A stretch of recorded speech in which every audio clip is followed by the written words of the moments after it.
Assalamu alaikum. Next part from the cardiac embryology from the first aid book is about the development of heart valves. अभी तक हमने बात की development of the heart tubes, development of atria, development of ventricles, development of the outflow tracts, यही बात की.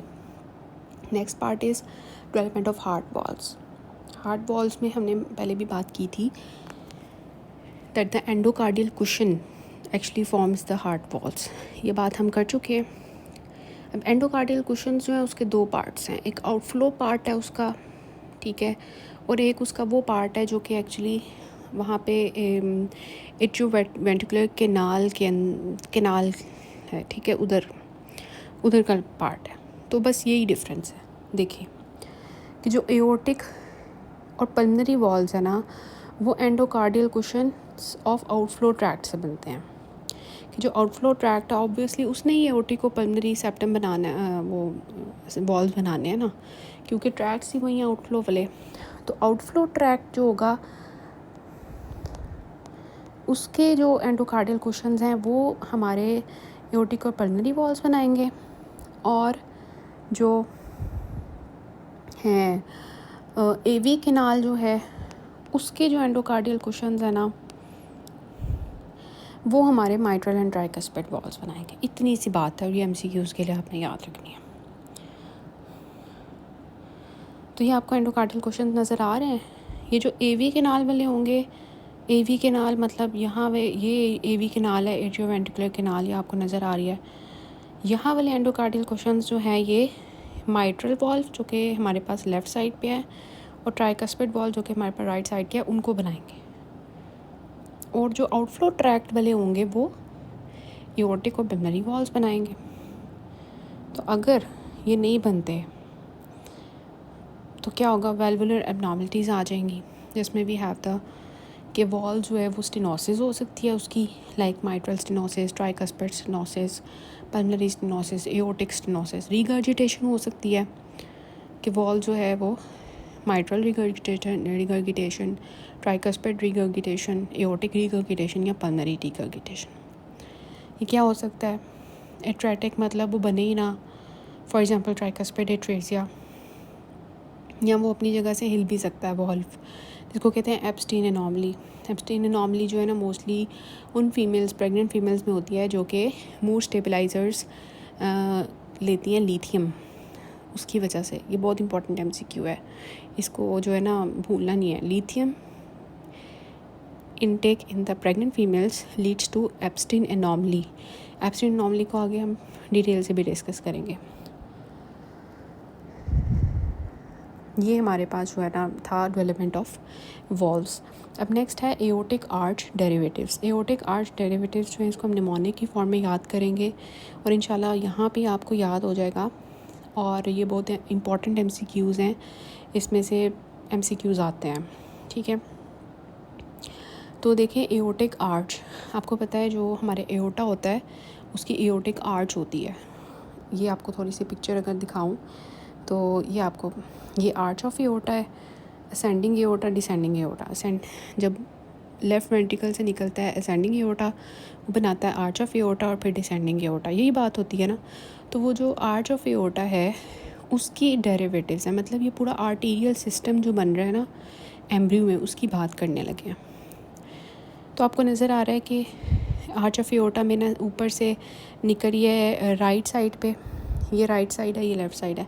Right side पे निकली है ब्रेकियोसेफेलिक आर्टरी. ब्रेकियोसेफेलिक आर्टरी जो है वो आगे से सबक्लेवियन आर्टरी बनाती है, राइट इंटरनल और कॉमन कैरोटिड बनाती है. कॉमन कैरोटिड जो राइट साइड की है वो फिर इंटरनल और एक्सटर्नल कैरोटिड बनाती है. जबकि जो लेफ़्ट साइड होती है वहाँ पे ना कोई ब्रेकियोसेफेलिक आर्टरी नहीं होती. वहाँ पे जो है वो डायरेक्टली आर्च ऑफ एओर्टा से लेफ़्ट सबक्लेवियन निकलती है और डायरेक्टली ही लेफ़्ट कॉमन कैरोटिड निकलती है, और लेफ़्ट कॉमन कैरोटिड फिर आगे से लेफ़्ट एक्सटर्नल और लेफ़्ट इंटरनल कैरोटिड बनाते हैं. तो ये अडल्ट है, मतलब एम्ब्रियो की बात नहीं कर रही मैं, आपको यहाँ पे सिस्टम बता रही हूँ कि अडल्ट आर्टीरियल सिस्टम इस तरह का होता है. तो ये जो है ना, ये वाला है, ये शुरू में बन रहा होता है एम्ब्रियो के अंदर ना. ये वाला एम्ब्रियो के अंदर बन रहा होता है। तो जो एओर्टिक आर्च होती है ना, उसकी 5 एओर्टिक आर्चेस बनती हैं शुरू में। 5 एओर्टिक आर्चेस में ना आपने याद रखना है कि इसमें 5th वाली नहीं होती, ठीक है। 1 2 3 4 और 6th होती है, 5th वाली नहीं होती। तो ये 5 आर्चेस हैं, इनका हम निमोनिक से याद करेंगे सारा। कहते हैं देखें जो मैक्सिमम है ना, मतलब एक बंदा है, उसके मैक्सिमम मार्क्स आए हैं क्लास में, फ़र्स्ट आया वो। तो मैक्सिमम से याद रखना है कि जो फर्स्ट एओर्टिक आर्च होती है उससे मैक्सिलरी आर्टरी बनती है, which is branch of external carotid. External carotid देखी थी ना, नीचे मैंने आपको दिखाई थी, उसकी ब्रांच होती है मैक्सिलरी आर्टरी, उसका पार्ट बनाती है फर्स्ट एओर्टिक आर्च। तो फर्स्ट आर्च इज़ मैक्सिमल, इस तरह से याद रखना है। सेकंड को कैसे याद रखना है, S for second, S for stapedius. तो स्टेपीडियल आर्टरी जो होती है ना, और हायर्ड आर्टरी, ये सेकंड एओर्टिक आर्च से निकलती है। फिर अब थर्ड को कैसे याद रखना है, थर्ड से क्या निकलेगा, जो हमारे पास ए बी सी, लेटर सी है ना, वो अल्फ़ाबेट्स का थर्ड लेटर है।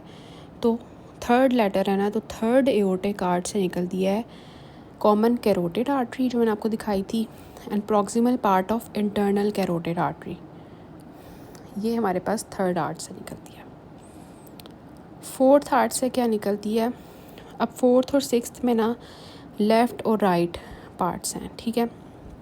फोर्थ जो होती है ना, उससे लेफ़्ट साइड पे एओर्टिक आर्च, लेफ़्ट साइड पे एओर्टिक आर्च, और राइट साइड पे proximal part of right subclavian artery, ठीक है।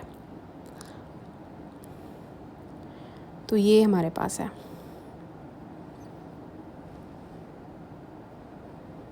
लेफ़्ट साइड पे एओर्टिक आर्च, मतलब कि लेफ़्ट साइड पे एओर्टिक आर्च और राइट साइड पे राइट सबक्लेवियन आर्टरी। और सिक्स्थ जो है वो क्या बनाती है, पल्मनरी आर्टरीज की proximal part and on the left side, ठीक है। और डक्टस आर्टरियोसिस बनाती है। डक्टस आर्टरियोसिस हम फीटल सर्कुलेशन में देखेंगे कि वो पल्मनरी आर्टरी को एओर्टा के साथ कनेक्ट कर रही होती है, उसको कहते हैं डक्टस आर्टरियोसिस, जो कि बाद में बंद हो जाती है, ठीक है। तो देखिए फोर्थ जो है ना, फोर्थ हमारी जो है वो आर्च ऑफ एओर्टा और राइट सबक्लेवियन बनाती है। Arch of aorta on the left side and the right subclavian on the right side, ठीक है। और जो सिक्स्थ है वो बनाती है पल्मनरी, ठीक है, पल्मनरी आर्टरीज का प्रॉक्सिमल पार्ट और डक्टस आर्टरियोसिस। तो ये आप देख सकते हैं, ये टेबल एक और मैंने बनाया हुआ है, ठीक है। सो दिस इज़ अबाउट कि एओर्टिक आर्च डेरिवेटिव्स।